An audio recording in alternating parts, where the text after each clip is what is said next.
ज्ञानतिमिरान्धस्य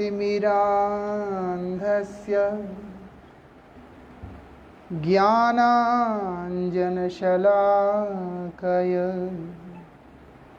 चक्षुरुन्मीलितं येन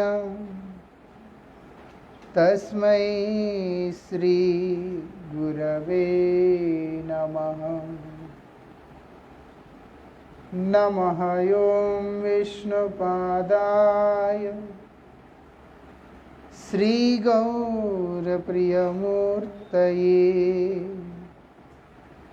श्रीमते भक्तिवल्लभ तीर्थगोस्वामिने नमः। यतीन्द्रियनमस्तुभ्यं गौरकृष्णप्रियात्मने रूपानुगगतिज्ञाय गुरुदेवाय ते नमः। पतितपावन परम करुणामय परमाराध्यतम श्रील गुरुदेव नित्य लीला प्रविष्टोम विष्णुपाद अष्टोत्तर शतश्री श्रीमद श्रील भक्ति वल्लभ तीर्थ गोस्वामी महाराज जी के अभय चरण असंख्य कोटि साष्टांग दंडवत प्रणाम करते हुए उनकी अहेतु की कृपा प्रार्थना करता हूँ। भगवान को जो प्राप्त करना होता है वही जीव का चरम प्रयोजन है। पंचम पुरुषार्थ जिसको कहते हैं भगवत प्रेम, प्रेम की प्राप्ति ही वास्तविकता में जीव का चरम प्रयोजन है। प्रेम नहीं है तो जीवन का कोई अर्थ नहीं है। इसीलिए बोला कुछ भी व्यक्ति के पास हो सकता है, लेकिन अगर उसके जीवन में प्रेम नहीं है तो वो जीवन दरिद्र है। शास्त्र कहते हैं दरिद्र जीवन, गरीब होने से चलता है, दरिद्र होने से नहीं चलता है। उस दरिद्रता से हमें मुक्त करने के लिए स्वयं भगवान ही गौर सुंदर के रूप में इस जगत में अवतीर्ण हुए हैं। और न केवल अवतीर्ण हुए हैं, स्वयं इस जगत को अपने ही दिव्य प्रेम के अंदर सराबोर कर दिया, डुबा दिया। और इतना ही नहीं कि केवल डुबाया, उन्होंने अपने परिकरों के माध्यम से उनकी प्रेम की जो अनुभूति है उसको प्रकट करके इस अंधकारमयी जगत को प्रकाशमान कर दिया। जैसे बलभद्र है, बलदेव के अंदर भगवान के प्रति जो प्रेम है, जब भगवान गौर सुंदर के रूप में आए तो बलदेव नित्यानंद प्रभु के रूप में प्रकट हुए हैं। प्रकट होकर जो कृष्ण प्रेम में कातर होके क्रंदन कर रहे हैं, विलाप कर रहे हैं, विलाप कर, और वही प्रेम मूर्तिमान रूप लेकर के इस जगत के अंदर जो अवतीर्ण हुआ, वही श्रील नरोत्तम ठाकुर के रूप में अवतीर्ण हुआ। नरोत्तम ठाकुर कौन है? नित्यानंद प्रभु के प्रेम का विग्रह है। जब वो रो रो के अस्थिर हो गए, अधीर हो गए, तो उनके अंदर से जो प्रेम का प्रादुर्भाव हुआ, उसी को पद्मा नदी के माध्यम से नरोत्तम ठाकुर को प्राप्त हुआ। नित्यानंद प्रभु के प्रेम से सराबोर आत्मा ही नरोत्तम ठाकुर है। और नरोत्तम ठाकुर का हृदय में जो धन है जो प्रेम भक्ति है उसका ही जो प्रकाश वही प्रेम भक्ति चंद्रिका के रूप में प्रकट हुआ है। ऐसा उसका जो प्रकाश है, जो होता है ना, फैलता है, जैसे चंद्रमा की जो किरण जैसे ही फैलते हैं, चांदनी जैसे होता है, ऐसे ही प्रेम भक्ति का ये प्रकाश की तरह है। ये विशेषता है इस चीज का। कौन कराता है? स्वयं महाप्रभु कराते, भगवान कराते। किसके लिए कराते हैं? अभागे जीवों के मंगल के लिए कराते हैं। दया करी मोरे पतित देखिया, भगवान ने मुझे पतित देखकर केवल उद्धार तक सीमित नहीं रखा कि चलो इसकी पतित अवस्था से इसको उद्धार करते, वहां तक सीमित नहीं रखा। क्या कर रहे हैं? उनको प्रेम दान कर रहे हैं। ऐसा है ना। मोक्ष मिलने से भी उद्धार हो जाता है। देखा जाए तो अगर सिर्फ हम लोग इस संसार से निवृत्ति की ही बात सोचते हैं तो मोक्ष मिलने से भी हो जाता है। लेकिन धर्मार्थ काम मोक्ष आदि चतुर्वर्ग को तुच्छ मानकर इनसे ऊपर की जहां पर शिक्षा विशुद्ध भगवत प्रेम की, उनकी प्रेममयी सेवा की, उसके बारे में यहाँ पर बतलाया जा रहा है।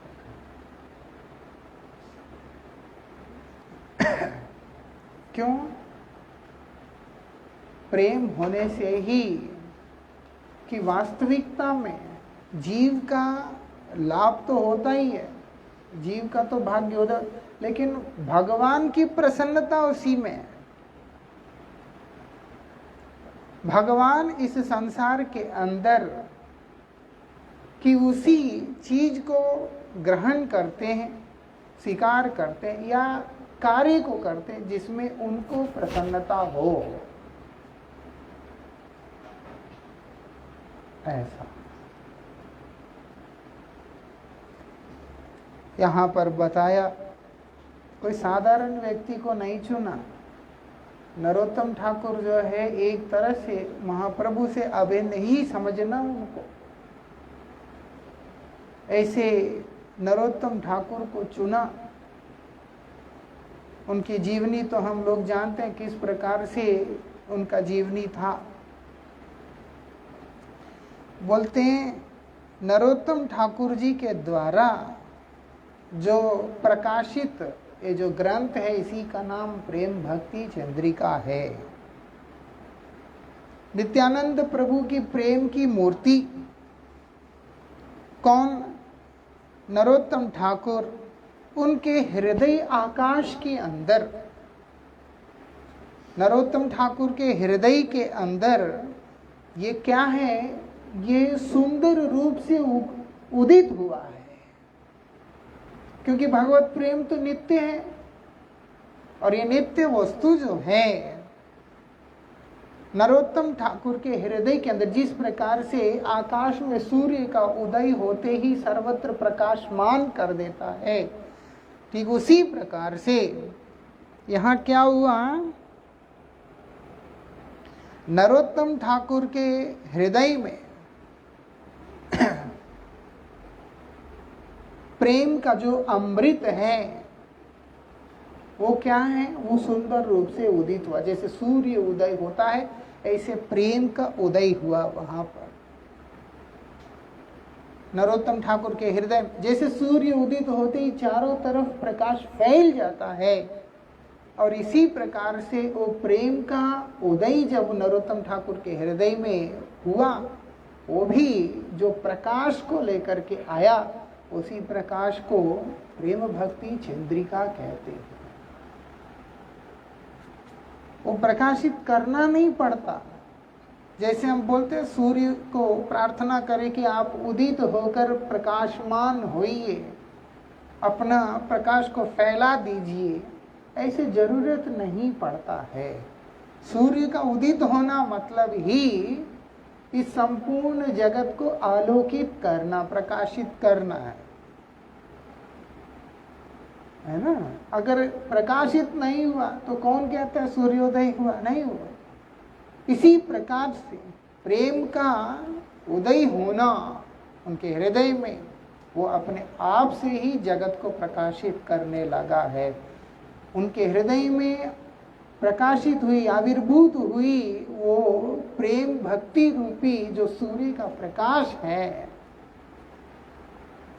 बोलते वही प्रेम भक्ति चंद्रिका है। क्यों? वो सुशीतल है, वो जो प्रकाश है उसमें ताप नहीं है, वो शीतल है, ठंडक है, शीतलता है, इसलिए उसको चंद्रिका बोल के यहाँ पर बता रहे हैं। और वो भी किस चीज का? वो बोलते अमृत का। ऐसा प्रेम को हमेशा अमृत के साथ तुलना किया। काम अमृत है, प्रेम अमृत है। इसीलिए काम का आश्रय लिया हुआ व्यक्ति निश्चित रूप से अधोपतित होता है, लेकिन प्रेम का आश्रय लिया व्यक्ति का जीवन में केवल उत्थान रहता है। वो केवल उत्थान रहता है, ऊपर ही जाएगा। ऊपर जाएगा मतलब है कि अपने परमार्थ पथ का आरोहण करता हुआ आगे बढ़ता चला जाएगा। अन्यथा व्यक्ति काम का दास बनकर अपने जीवन को समाप्त कर लेता है। ये बात है। जहाँ पर मृत्यु है वो है काम। जहाँ पर मृत्यु बोल करके कुछ है ही नहीं, जहाँ पर शोक बोल करके कुछ है ही नहीं, जहाँ पर कुछ भी नहीं है वो है प्रेम है। ऐसा इसीलिए यहाँ पर बोल रहे हैं, क्या बोलते हैं? इस ग्रंथ के रूप में जो है वही प्रेम प्रकाशित हुआ है। और क्या है? जो अविद्या रूपी घनघोर अंधकार से जो जीव ढके हुए, क्यों? कृष्ण से विमुख होने के कारण मायाबद्ध अवस्था जो है जीव को आवृत करके रख दिया है ना। कृष्ण विमुख है, इसीलिए जीव जो है अब माया के द्वारा ढके हुए हैं। और वो ढका हुआ जो जीव है अंधकार से, वो तो अज्ञानता की पराकाष्ठा से ढके हुए हैं। उन लोगों के हृदय में प्रेम भक्ति को जगाकर उनका जीवन को प्रकाशमान करने वाला जो साहित्य है, जो शिक्षा है, वही प्रेम भक्ति चंद्रिका है। इसलिए इसको पढ़ने से भगवत प्रेम का प्राप्ति होता है। परमाराध्य श्री गुरु महाराज जी ने तो आदेश किया ही है कि नरोत्तम ठाकुर का प्रेम भक्ति चंद्रिका प्रार्थना, श्री सच्चिदानंद भक्ति विनोद ठाकुर जी महाराज का कल्याण कल्पतरु और शरणागति, इनका विशेष रूप से चिंतन करने के लिए। ऐसा तो इसीलिए क्या करेगी है? जीव को धन्य कर देती है, जीव का जीवन सार्थक कर देती है। इस प्रेम भक्ति को उसके अंदर प्रकाशित करके, ये इसका विशेषता है। क्या बोलते हैं यहाँ पर? नरोत्तम ठाकुर का द्वारा विरचित यह ग्रंथ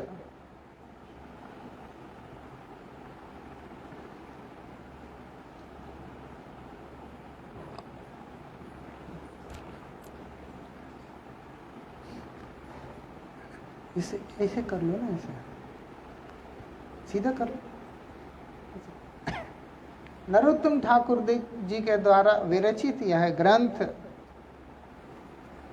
चारों तरफ अपने प्रकाश को फैलाते हुए जीव को धन्य कर रहा है। इसीलिए बोलते हैं इसका नाम जो है प्रेम भक्ति चंद्रिका सार्थक हुआ है, सार्थक हुआ। नरोत्तम ठाकुर की क्या बोलते हैं, उनकी अनुभवमयी वाणी। ऐसा नहीं है कि नरोत्तम ठाकुर जो एक कवि थे कि इसीलिए उन्होंने जो है काव्य रचना कर दिया अपने चिंतन के माध्यम से। बोलते ना, इसमें नरोत्तम ठाकुर का अपना कोई चिंतन नहीं है। क्या वो प्रेम का आस्वादन करते हुए, जो प्रेम उनके हृदय में प्रकट हुआ है, उसका आस्वादन करते हुए जिस तत्व को वो अनुभव करने लगे हैं, उस अनुभूति की यहाँ पर बात बतलाया जा रहा है। क्या कर रहे हैं वो, क्या कर रहे हैं, जो है उनकी जो वाणी है वो अनुभवमयी वाणी है, जिसके साधना के अंदर अनुभूति नहीं है। वो बृहद वाक्य उच्चारण करने के बाद भी किसी के हृदय में किसी भी प्रकार का लाभ नहीं होता है। ऐसा ये चीज हम लोगों को समझना होगा कि वो बड़ी बड़ी बातें बोलने से कोई लाभ नहीं होगा, किसी को भी लाभ नहीं होगा। यहाँ पर आवश्यकता क्या है, वो है अनुभूति की है। इस प्रेम भक्ति चंद्रिका नाम का जो ग्रंथ है, इसके अंदर उनके अनुभवमयी वाणी के द्वारा क्या हो रहा है, साधन भजन के अंदर, जीव के साधन भजन के अंदर कि प्रेमोत्पादन करने वाला अचूक शक्ति निहित है। मतलब एक साधक अपने साधना, जैसे हम लोग जो हरिनाम इत्यादि को करते हैं, उसी धारा में आकर के जो हम हरिनाम करते हैं, उसी हमारी हरिनाम की जो साधना के अंदर भगवत प्रेम को उत्पादित करने वाला शक्ति जो है निहित है। विशेष करके हम लोग तो नरोत्तम परिवार से, नरोत्तम ठाकुर के ही परिवार के हम लोग, इसीलिए उनकी अनुभूतियाँ, उनकी उपलब्धियाँ हमारे साधन भक्ति के प्रणाली के अंदर निहित होने के कारण जो कोई भी व्यक्ति इस साधन पथ को गंभीरता से लेता है, उसके भी जीवन के अंदर प्रेम भक्ति का उदय हो जाएगा। ऐसा नरोत्तम ठाकुर के और हमारे पूर्ववर्ती आचार्यों के अनुभूतियों से विहित होकर के हमारी साधन प्रणाली है ही नहीं। तो इसलिए हमारी साधन प्रणाली जो मुख्यतः हमारे इन आचार्यों की अनुभूतियों के आधार पे है। उनकी अनुभूति क्या है, वो प्रेमामृति उनकी अनुभूति है।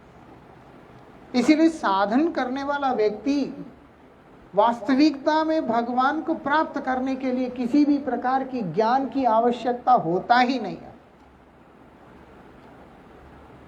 ज्ञान के माध्यम से जो है मोक्ष सुलभ होता है, ज्ञान से भगवान प्राप्त नहीं होते।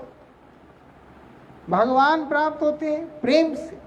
इसलिए राय रामानंद जी के साथ उनके संवाद के अंतर्गत उन्होंने ज्ञान आदि चीजों को, हर एक चीज को किनारा लगा दिया, प्रेम भक्ति से शुरू किया। तो इसलिए किसी भी प्रकार का ज्ञान की आवश्यकता हमें भगवान को पाने के लिए जरूरत नहीं होता है। भगवान को प्राप्त करने के लिए, हमारे चित्त को स्थिर करने के लिए हमें केवल ज्ञान की जरूरत पड़ता है। लेकिन जो साधन प्रणाली है वो ज्ञान के आधार पे नहीं है। यहाँ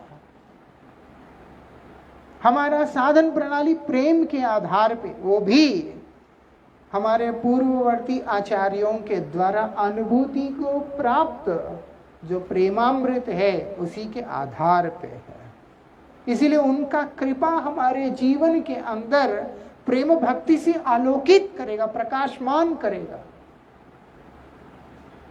इसलिए ग्रंथ पढ़ने से लाभ नहीं होता, उस ग्रंथों का जो है मर्म जो हमारे आचार्यों ने प्रकट किया है उसको साथ लेकर के पढ़ने से लाभ होता है। नहीं तो किताबें तो है ही है, कौन सी ऐसी ग्रंथ उपलब्ध नहीं है, ऐसा उसको पढ़ने से लाभ नहीं होता। उसके ऊपर हमारे आचार्यों के जो भाष्य हैं वो भाष्य उनकी विद्वत्ता के कारण नहीं है, उनके हृदय में भगवान की कृपा से जो प्रेम प्रकाशित हुआ उसके आधार पे है। एक बात है, इसको हमें समझना होगा। को बोलते हैं, क्या बोलते हैं,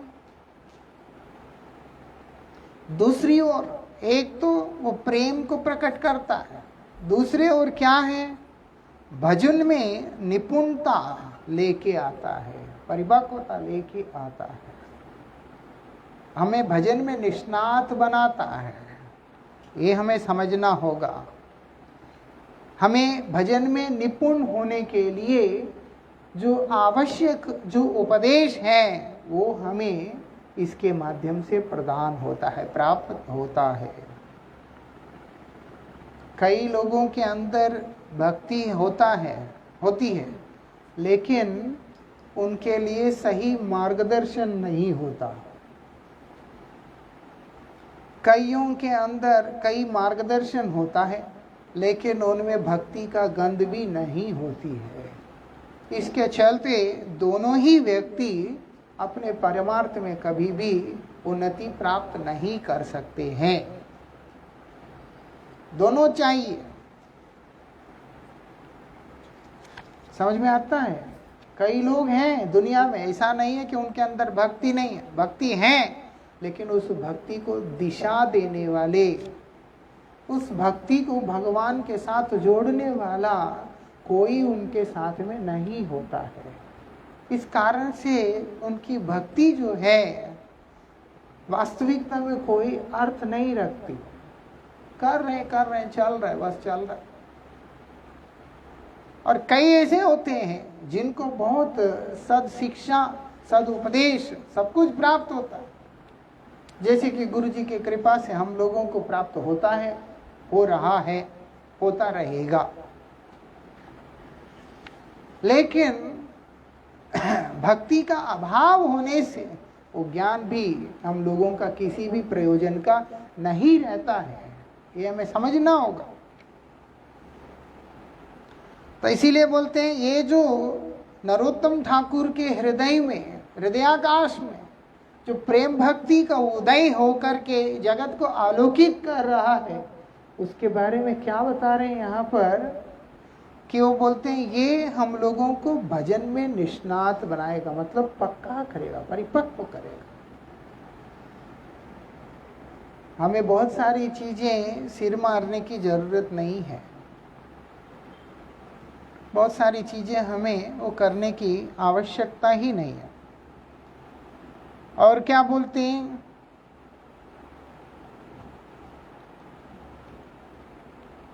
जिनका श्रवण करने पर, जिनका कीर्तन करने पर जो करने वाला जो व्यक्ति होता है उसके अंदर की जो अविद्या रूपी अंधकार है उसको नष्ट करके क्या करेगा, बहुत जल्दी ही प्रेम भक्ति का संचार उसके हृदय में कर देगा। उससे क्या होगा, वो अति शीघ्रता के साथ में श्री राधा कृष्ण के चरण युगल को प्राप्त कर लेगा। वो समय नहीं लगेगा भगवान को प्राप्त करने, श्री राधा कृष्ण के चरण युगल उनकी सेवा को प्राप्त करने के लिए उसको समय नहीं लगेगा। क्यों? क्योंकि उसके अंदर के अंधकार को नष्ट करके प्रेम भक्ति का संचार कर रहा है। ये बात है। इसीलिए जो है कई लोग ऐसे होते हैं कि भगवान श्री कृष्ण और श्री राधिका जी के लीला चर्चा इत्यादि को करना पसंद करते हैं, लीला चर्चा इत्यादि करना पसंद करते हैं। लेकिन वास्तविकता में जब एक साधक के हृदय में प्रेम का सूर्य प्रकाशित हो गया तो वास्तविकता में उसको कुछ भी जरूरत नहीं पड़ता, अंदर से सब कुछ स्वतः प्रकाशित हो करके निकलने लग जाता है।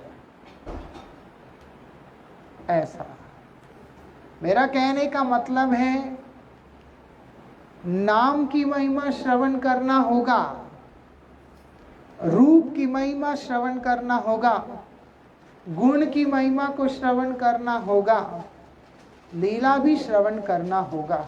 लेकिन लीला के अंतर्गत जो उनकी एकांतमयी जो लीलाएं हैं, माधुर्यमयी जो लीलाएं हैं, उनको हम लोग श्रवण करके उपलब्धि करेंगे, ये नहीं हो सकता है जब तक कि वो स्वयं प्रकाशित ना हो।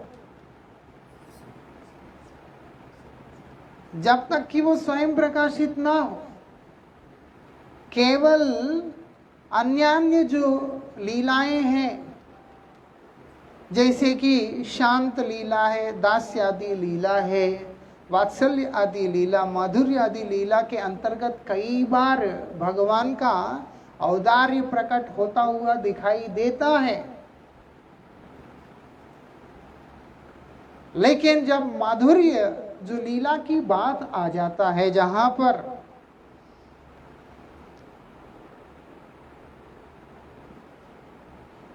माधुर्य, जहां पर लीला की बात आ जाता है, उनका निकुंज लीला की, एकांत लीला की बात आ जाता है, वहां पर किसी भी प्रकार का अध्ययन काम नहीं चलता है। वो केवल प्रकाशित होना होगा, प्रकट होना होगा। और बोलते हैं ये नरोत्तम ठाकुर के ये प्रेम भक्ति चंद्रिका के द्वारा वो हमारे अंदर प्रकट होगा, जिसके चलते हम लोग श्री राधा कृष्ण के युगल चरणों की सेवा को सहजता से प्राप्त कर सकते हैं। ये बात है, समझ में आता है। इसीलिए हमें भ्रमर गीत, वेणु गीत, गोपी गीत ये सब जरूरत नहीं है। प्रेम भक्ति चंद्रिका को पढ़ लिया, अपने आप से ही जो है वो सारा प्रेम हमारे हृदय में भर जाएगा। ऐसे गीत गोविंद पढ़ेंगे, गोविंद लीलामृत पढ़ेंगे, जरूरत ही नहीं है। प्रेम भक्ति चंद्रिका के अंतर्गत जो है सब कुछ है। इसको पढ़ने वाला व्यक्ति, इसको श्रवण करने वाला व्यक्ति के अंदर ये प्रकाशित होकर उसको सब कुछ प्रदान कर देगा। क्या बोल रहे हैं?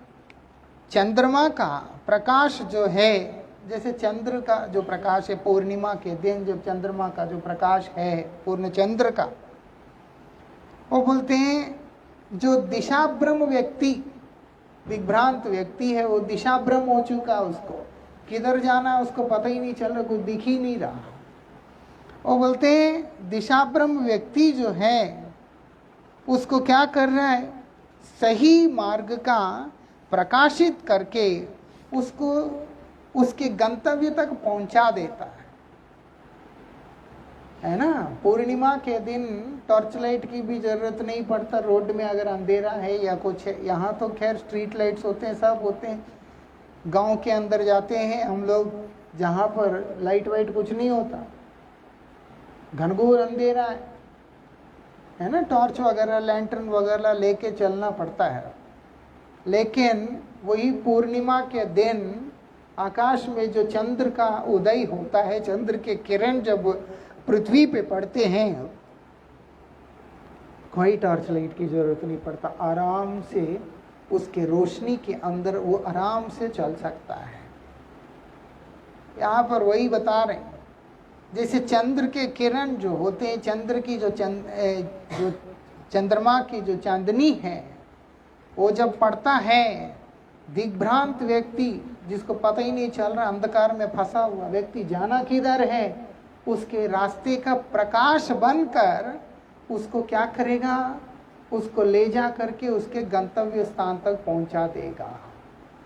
मतलब उसका जहां तक उसको पहुंचना है उसका रास्ता दिखा देगा। और क्या बोल रहे हैं, और ये प्रेम भक्ति चंद्रिका क्या करती है? वो बोलते हैं ये संसार जे के जो मरुभूमि है, ये संसार को जो है कई सारी चीजों के साथ उपमा किया जाता है। संसार एक अथाह सागर है, संसार एक मरुभूमि है, संसार एक दावानल है ना? ऐसा जंगल है, जंगल के अंदर आग लग गया इसलिए वो दावानल है। कई सारी चीजों के साथ में तुल अंधकूप है। जितने भी मतलब अनर्थपूर्ण पदार्थ हैं,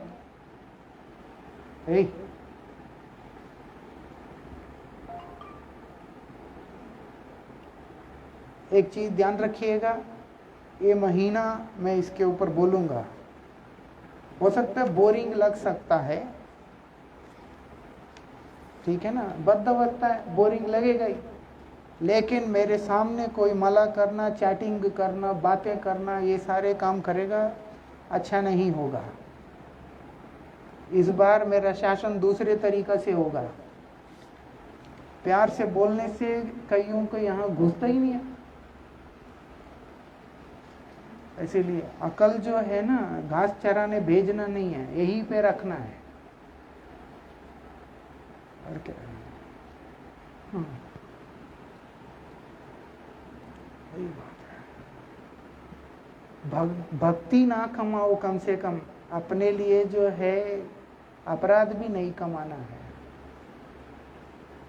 ऐसा ये बिल्कुल ही इनडिसिप्लिन है कि गुरुदेव कथा कर रहे हैं और हम लोग चैटिंग करें या फोन बात करें, ये ठीक नहीं है। ये क्या समझते हैं हम लोग? बात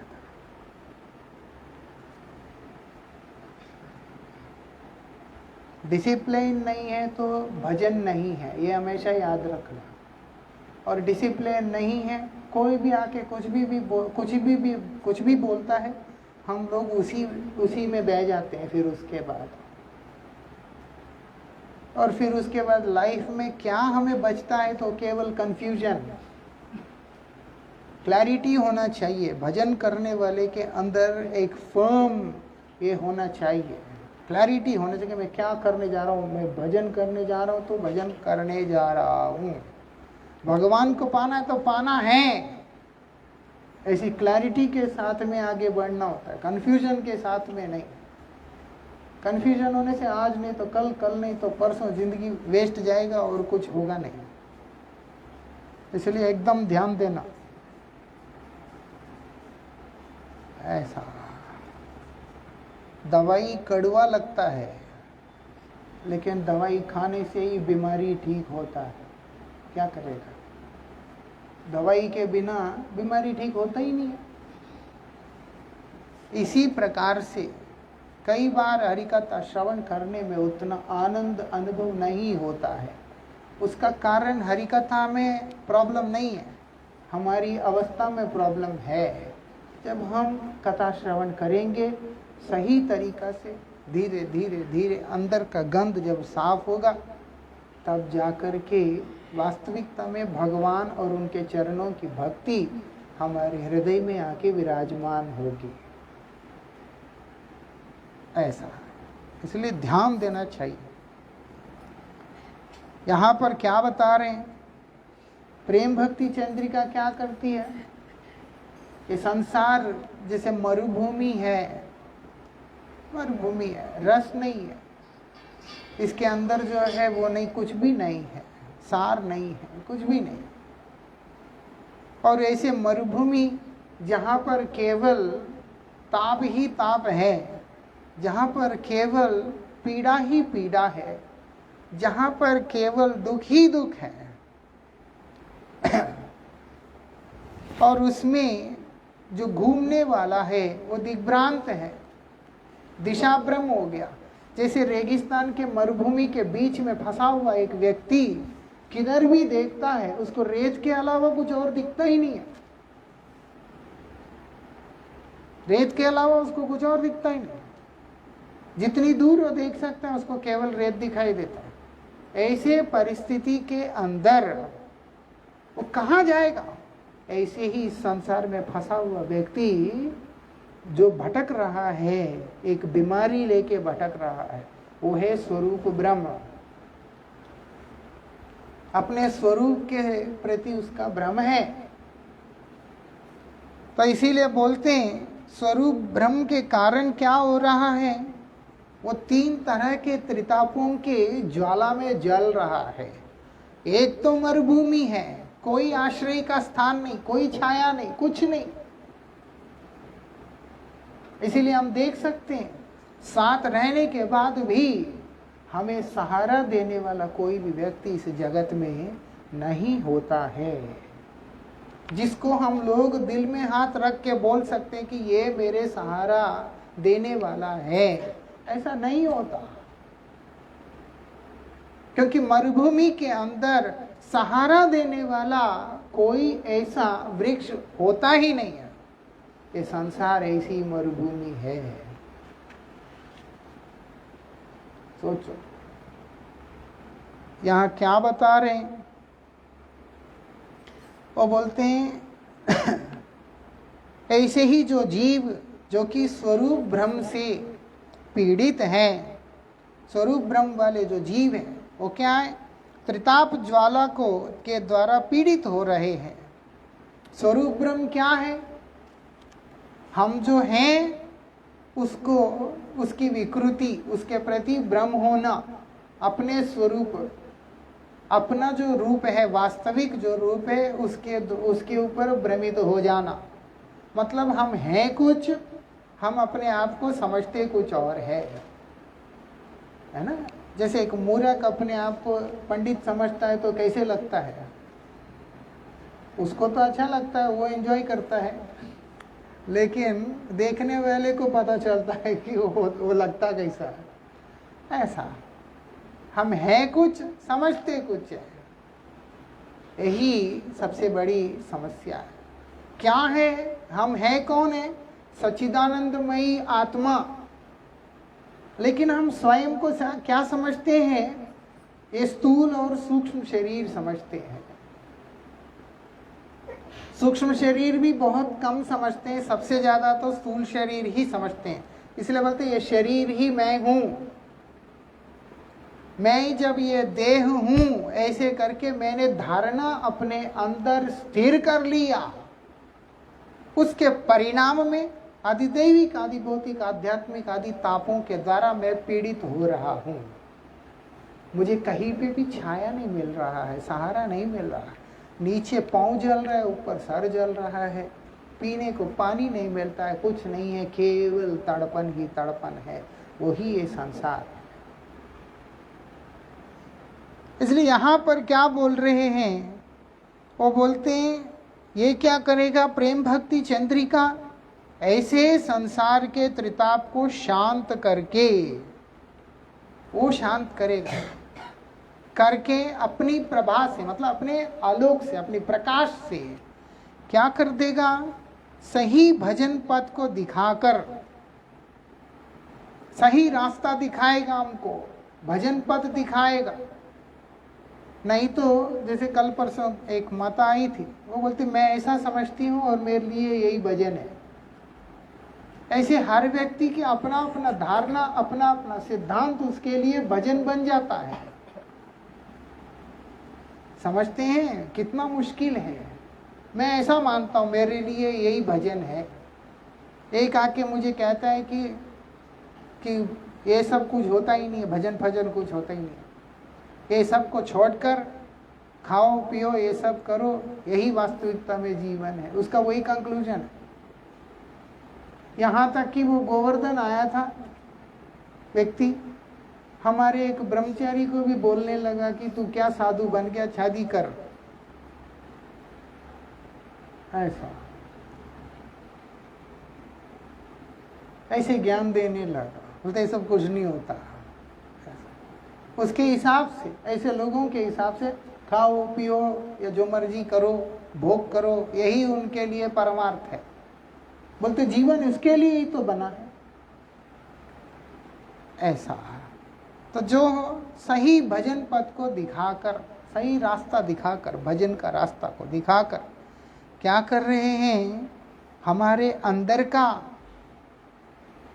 अंदर के सारे अनर्थों को ध्वंस करके हरिपाद पद्म में ले जाकर, यहाँ तक कि एक समय में उनके एकांतिक लीला के अंदर भी हम लोगों का प्रवेश करा देता है, करा देता। इसीलिए बोलते हैं इसका जो नाम है वो सार्थक हुआ है प्रेम भक्ति चंद्रिका के नाम से।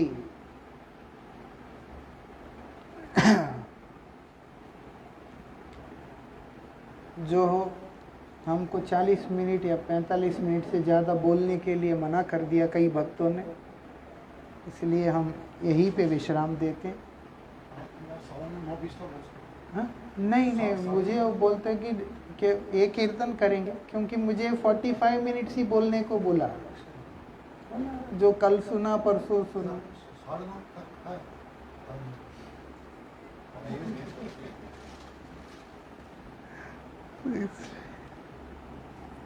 तो इसलिए क्या बोल रहे हैं यहाँ पर, तो क्या बोल रहे हैं, नरोत्तम ठाकुर के उपमा रहित, नरोत्तम ठाकुर की क्या है अनुभूति, मतलब उनकी अनुभूति का कोई उपमा नहीं है। वास्तविकता में अनुभूतियों का कोई उपमा नहीं होता कि मेरी ये उपलब्धि को मैं किसके साथ में तुलना करके बताऊं, ऐसा कुछ होता नहीं है। समझ में आता है कि मुझे ऐसा अनुभव हुआ और उसको मैं किसी के साथ तुलना कर दूं, वो कैसे संभव है? फिर तो उपलब्धि ही नहीं है परमार्थिक जगत का। यहाँ पर बोल रहे हैं ये जो वाणी है नरोत्तम ठाकुर का, ये वाणी वही वाणी है जिसकी कोई उपमा नहीं है। प्रेम भक्ति चंद्रिका में क्या गौड़ीय वैष्णव साधकों के जो भजन साधन के अंतर्गत बहुत कठिन से कठिन सिद्धांतों को, मतलब संस्कृत के श्लोक हैं, संस्कृत के सिद्धांत इत्यादि है, बड़ा मुश्किल है, कई सारी चीज़ें नहीं समझ में आते हैं, है ना, और बहुत उसके रहस्य ऐसे होते हैं, उसके जो तात्पर्य जो है कई तरह के होते हैं। अब जैसे संन्यास शब्द का ले लेते हैं तो न्यास का मतलब है त्याग भी है ग्रहण भी है, कि ऐसा नहीं कि सिर्फ त्याग है, न्यास मतलब है ग्रहण भी है। तो इसीलिए कहाँ वो शब्द जो है किस परिप्रेक्ष्य में कैसे प्रयोग होता है या उसके शब्द के पीछे रहस्य क्या है, वो सीधा शब्द को पढ़ने वाला व्यक्ति नहीं समझ सकता है। ये हमें समझना होगा।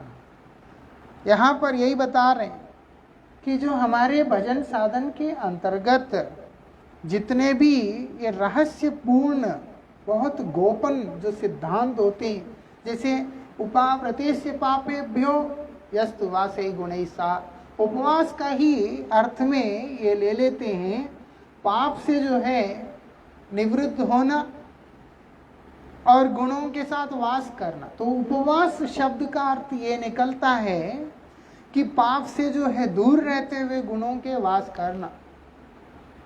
लेकिन अधिकांश जो व्यक्ति होते हैं वो गुणों के साथ वास करने को उपवास के रूप में समझते ही नहीं है। उनके लिए उपवास मतलब यह है कि भोजन से निवृत्त होकर के व्रत करना, बस यही उनके लिए उपवास है।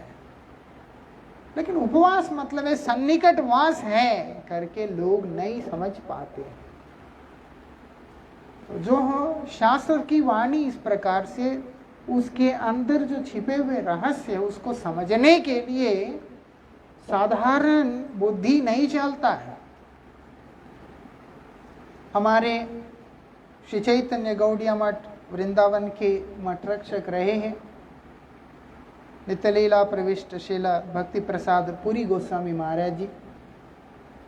उनसे कई लोगों ने प्रार्थना की कि चैतन्य चरितामृत हिंदी भाषा में होने से ज़्यादा अच्छा होगा। तो महाराज जी ने विचार बनाया कि हिंदी में इसको प्रकाशित करेंगे और वो प्रकट भी हो गया, प्रकाशित भी कर दिया। चैतन्य चरितामृत। अभी क्या होता है, मीटिंग चल रहा है वृंदावन मठ के अंदर कि क्योंकि कौन करेगा, तो वृंदावन के अंदर जितने भी बड़े बड़े विद्वान हैं वो लोग सब मठ में आए थे, उन सबको बुलाया गया और सब बैठ के मीटिंग कर रहे थे कि किस प्रकार से इसको करना है। उसमें श्रील भारती महाराज जी भी बैठे हैं। तो इतने में हमारे एक वरिष्ठ जो गुरु भ्राता है वो वहाँ पे आके उनके आगे बोल रहे थे कि चैतन्य चरितामृत को तो हम प्रकाशित कर देंगे। वो सोचे होंगे उन्होंने कि बड़े हैं, गुरुवर्ग हैं, इनको क्यों कष्ट करने देना इस उम्र में, हम लोग उसको प्रकाशित कर दें। सारे पंडित भी बैठे हुए थे, ये लोग भी बैठे हुए थे। उस समय शिला भक्ति विज्ञान भारती गोसाई महाराज जी ने उनको बोला कि जो है इस शब्द का व्याख्या करो। क्या बोलते हैं, अनिध्यांत श्री चैतन्य लीला के जनिते पारे करके। उन्होंने छूटते बोल दिया श्री चैतन्य देव के आदि मध्य अंत लीला को कौन समझ सकता है, ऐसे उन्होंने बोल दिया। तो महाराज श्री कहते हैं कि देखो महाप्रभु कौन है, बोलते कृष्ण है। तो बोलते कृष्ण का क्या आदि और मध्य अंत रहता है? फिर वो बोलते हैं आदि मध्य अंत से रहित गौर सुंदर की जो लीला को कौन समझ सकता है। आदि लीला प्रकट करने का अभिप्राय ये नहीं कि उनको आदि है। अंत लीला को प्रकट करने का मतलब ये नहीं है कि उनको जो है अंत है। वो भगवान है, कुछ भी कर सकते हैं। ऐसा विचार करके देखते भगवान क्या बोलते हैं, मैं किसी भी प्रकार के कर्म में मैं प्रवृत्त नहीं होता। मैं कोई भी कर्म जो है मुझे स्पर्श कर ही नहीं सकता। मैं अपने मर्जी से उन कर्मों को स्वीकार करता हूँ अथवा अपने मर्जी से ही उनका त्याग करता हूँ। हमारा ऐसा नहीं होता। हम अगर एक काम करते हैं वो हमारे लिए कई तरह के अनर्थ सृष्टि करता है। करना तो दूर की बात है, स्थूल रूप से, सूक्ष्म रूप से, चिंतन मात्र से ही हमारे लिए बहुत बड़ा अनर्थ सृष्टि कर देता है। क्योंकि मन है ना, मन तो काम करता ही है। मन तो सक्रिय है, मन तो निष्क्रिय है नहीं। चिंतन किससे होता है? मन से होता है। इसीलिए मन के द्वारा, शरीर के द्वारा, वाणी के द्वारा कोई भी क्रिया हम लोग करते हैं, अगर वास्तविकता में वो सही नहीं है तो उससे केवल अनर्थ सृष्टि ही होगा और कुछ होगा नहीं। ऐसा। और क्योंकि बद्धावस्था में होने के कारण पतनोन्मुख होना बहुत आसान हो जाता है। जैसे सीढ़ियां उतरना कितना आसान है, वही चढ़ना उतना ही कठिन है। ऐसा नीचे उतरना, निम्नगा होना कठिन नहीं है, आसान है, आराम से उतरे, दड़ दड़ दड़। लेकिन वही 4 मंजिल 10 मंजिल चढ़ना है तो प्राण निकल जाएगा। ऐसा। तो जो हो यहाँ पर बता रहे हैं इस चीज को कि क्या बोलते हैं, जितने भी वो जटिल सिद्धांत होते हैं उन सब को बहुत ही सरल भाषा में हमारे आगे प्रकट कर दिया हुआ है। मतलब वो भाव जो है वो शाब्दिक रूप धारण करके हमारे सामने प्रकट हुआ है। जबकि भाव को अभिव्यक्त करना इतना सुगम नहीं होता है, लेकिन फिर भी भगवान ने कृपा करके नरोत्तम ठाकुर के मुख से उनके अनुभूतियों को शाब्दिक रूप देकर इस जगत को आलोकित करने के लिए प्रकट करा दिया। जो हो वहां पर जब महाराज जी ने इस बात को बतलाया, जितने भी वृंदावन के पंडित हैं उन सब ने वहां पर बताया कि इसका अनुवाद जो है आप ही को करना होगा। बोलते हैं शाब्दिक अर्थ तो हम लोग कर सकते हैं, उन्होंने बोला वहां पर हम लोग पंडित हैं, शाब्दिक अर्थ तो कर ही सकते हैं, जो वर्ड टू वर्ड है हम लोग मीनिंग उसका हम लोग बता दे सकते हैं, लेकिन उसके भाव का जो है हम लोगों से प्रकट नहीं होगा। श्रील कृष्णदास कविराज गोस्वामी के जो भाव हैं चैतन्य चरितामृत के अंदर जो भाव है वो बोलते वो हम नहीं प्रकट कर सकते, उसके लिए आपको करना ही पड़ेगा। तो आप श्रील भारती गोसाई महाराज जी ने चैतन्य चरितामृत प्रकट करने का, अनुवाद करने का, उसको प्रकाशित करने का फिर संकल्प किया था और महाराज श्री अप्रकट होने से पहले उस सेवा को संपन्न भी कर दिया हम सबके मंगल के लिए। इसलिए ये बात है, यहाँ क्या बोल रहे हैं, सरल भाषा में प्रकाशित किया।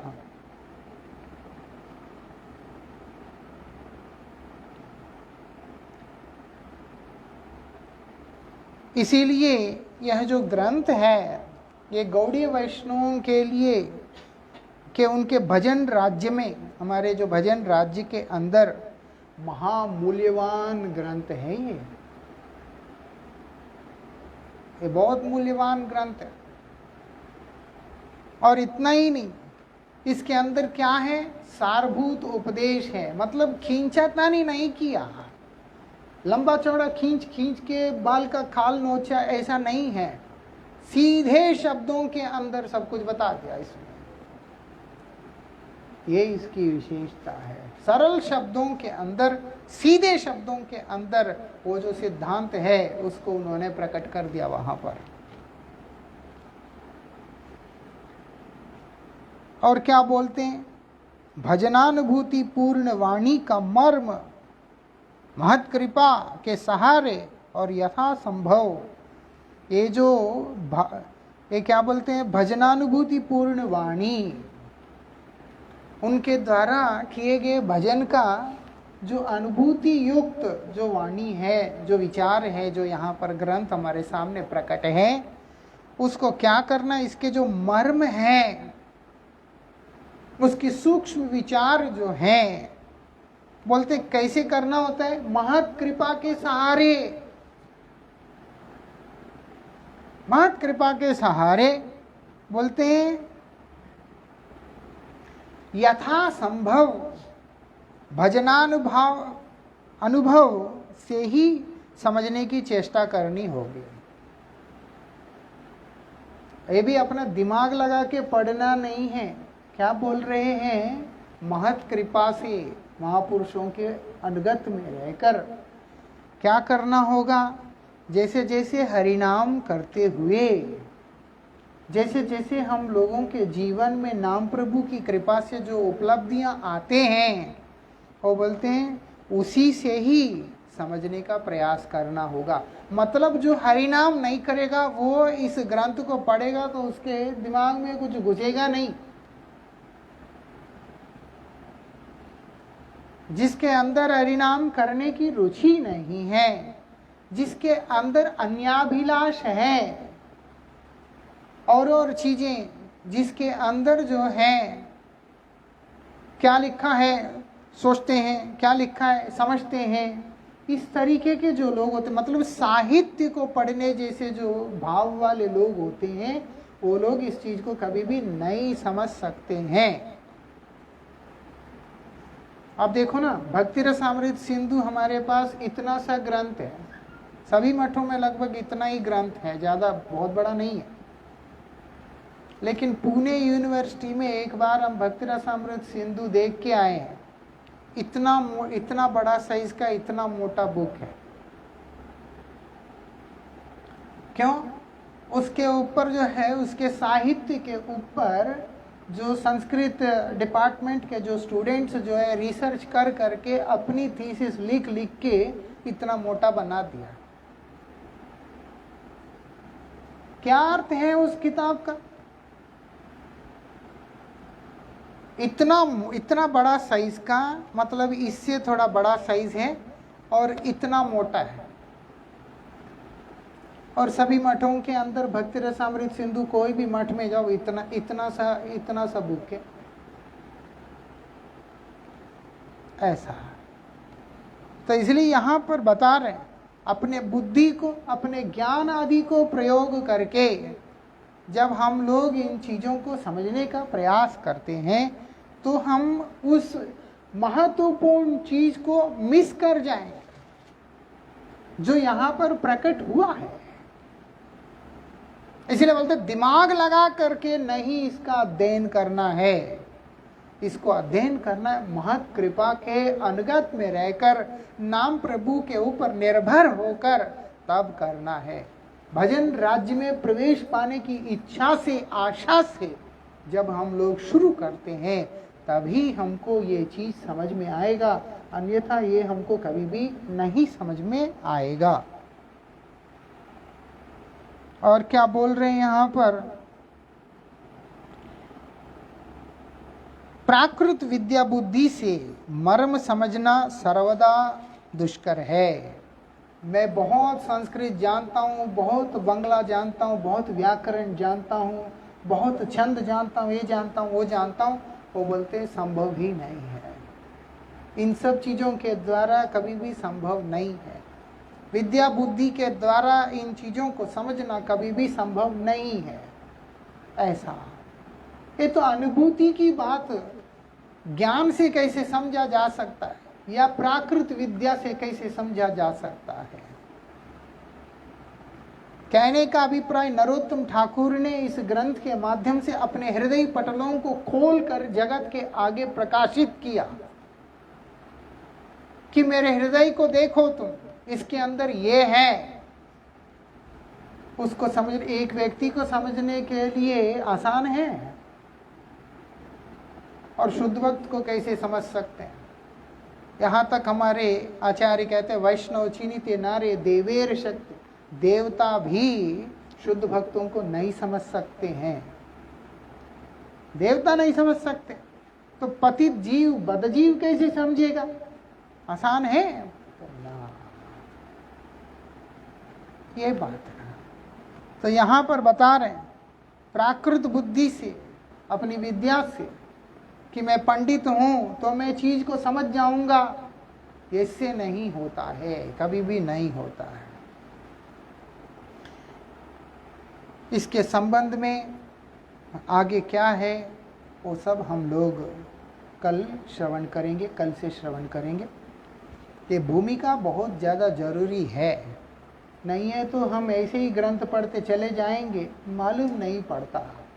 हमारे जीवन में अंधकार है, हमें इस बात को स्वीकार करने का साहस रखना होगा। किसी भी परिस्थिति में मैं कामादि का दास बन जाता हूँ, मेरे अंदर विकार जो है मुझे किसी भी समय में विचलित कर देते हैं, और ऐसे विचलित कर देते हैं वो मुझे महत कृपा से भी वंचित कर देते हैं। और ऐसी परिस्थिति में अगर मैं किसी भी महत पुरुष का हृदय को समझने का प्रयास करता हूँ या अपने जीवन के अंधकार को दूर करने का प्रयास करता हूँ तो मुझे शरणागत होकर के करना होगा, उनके भावानुगत होकर के चलना होगा, ना कि स्वतंत्र होकर चलने से नहीं चलेगा। ये बात है। हम लोग सब भजन करते हैं, दुनिया में कौन नहीं करता। जिसका हरिनाम हुआ थोड़ा बहुत हर कोई कुछ ना कुछ करता ही है, 2 माला 4 माला 16 माला 64 माला सब करते ही है, लेकिन रिजल्ट्स क्यों नहीं हम देख पाते हैं, उसका कारण यही है अपना बुद्धि चलाते हैं, अपना दिमाग चलाने लगते हैं और समय से पहले ही अपने आप को ऐसे समझने लग जाते हैं कि हमारे ऊपर कृपा हो गया, मेरे पे राधा रानी का कृपा है। कई लोग अक्सर बोलते राधा रानी का कृपा है, कहाँ देख के आया तुम राधा रानी को। बोलना खराब नहीं है, मेरा एक कहना है कि भ्रम में नहीं रहना है और ना ही अपने आप को स्मार्ट समझना है, सिंपल हार्टेड हो करके चलना होता है। एक सज्जन मुझे कहता है गोवर्धन में आके, आपका एक्सीडेंट हुआ तो आपकी रक्षा के लिए मैंने पूछरी का लोटा को आपके पास भेजा, मुझे हंसी आए और कुछ बोल ही नहीं सका मैं तो। पूछरी के लोटा को, वो गोवर्धन परिक्रमा में रहता है, वो बोलते मैंने उनको आपके पास भेजा ताकि वो आपका रक्षा करे। तो इस तरह के भ्रांत धारणाएं अपने अंदर लेके हम चलें, वो ठीक नहीं होता। सभी ऐसे नहीं होते, लेकिन किसी के अंदर जो है बाहर प्रकाशित होता है तो किसी के अंदर सूक्ष्म रूप से रहता है। या अथवा कई सारे ऐसे व्यक्ति हैं जो लोग निष्कपटता से शरणागत नहीं हो पाते, तब ये सारी मुश्किलें आती हैं। इसलिए हमारे आचार्य कह रहे हैं सावधानी के साथ में इस चीज को समझने का प्रयास करना। तुम्हारे जीवन के अंधकार दूर होकर तुम्हारे ऊपर भगवान का पूर्ण कृपा, तुम्हारे मंजरी भाव तुम्हें प्रकाशित होगा, और उसके बाद तुमको श्री राधा कृष्ण के चरण युगल का सेवा भी प्राप्ति हो जाएगा। वांछा कल्पतरुभ्यश्च कृपा सिंधु पतितानां पावनेभ्यो वैष्णवेभ्यो